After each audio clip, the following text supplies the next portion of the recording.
السلام علیکم ملګرو. د خیبر پختونخوا سابقه کنگ وزیر اعلی الحاج اکرم خان درانی صاحب انټری چیک کی خیبر پختونخوا اسمبلی کې اکرم خان درانی صاحب یو ځل بیا د خیبر پختونخوا اسمبلی جوائن کړه، خو د دې سره سره په یوتیانو باندې زلزله راغلی ده او په سوشل میډیا یو خبر چلیږي چې خیبر پختونخوا کې د ګند صفایا را روانه ده. د دې باره کې اصل حقیقت څه دی ملګرو؟ نو د مولانا فضل الرحمن صاحب ذرای او حافظ حمدالله صاحب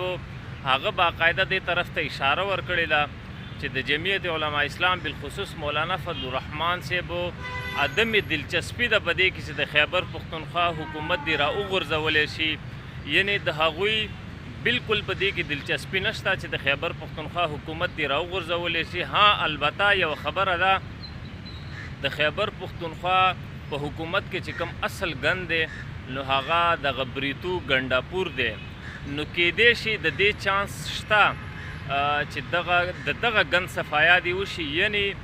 د ګنډاپور صفایا دی وشي او یو بل وزیر اعلی دی کېنولی شي. دا تاسو وګورئ په سوشل میډیا دا خبر چلیږي او په میډیا دا خبر چلیږي په الکترونیک میډیا باندې چې یو ځل بیا د اکرم خان درانی د راتلو سره او دغه مخصوص چې کومې نشستې دي هغه د پی ټی آی نه د تلو سره نو په پی ټی آی باندې یو ځل بیا بوره وخت راغلی دی او مولانا فضل الرحمن صاحب ته یو ځل بیا اپیل کړی دی، درخواست کړی د مدد د خیبر پختونخوا حکومت ختمول د مولانا صاحب د دې ګوتې کار دی، خو مولانا فضل الرحمن صاحب همیشه د اصولو سیاست کړی دی، انتقامی سیاست یې نه کړی دی او نو انتقامی سیاست هغه په پوره زندګۍ کې کله کوي. تاسو به د هغه سیاسي زندګي کتلی وي. نو دا خلک د دې خلکو مثال هغه دی، دا هغه ذلیل قوم دی، دا یوتیان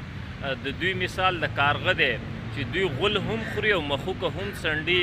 نو پرون راسي لګیاو مولانا فضل الرحمن صاحب پسې بکواسات کول او نن بیا لګیا دي د هغه نه مدد غواړي، د هغه نه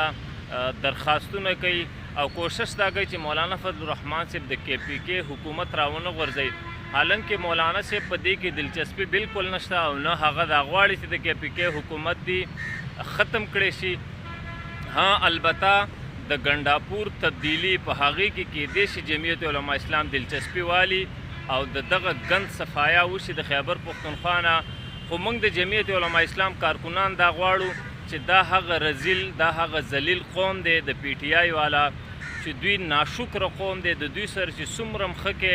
هغومره به دوی ناشکري کوي او دومره په سر راخیږي. په کار دا ده چې د کے پی کے د حکومت مکمل صفایا وشي، د خیبر پختونخوا نه د دغه فتنې او د دغه ګند مکمل صفایا وشي.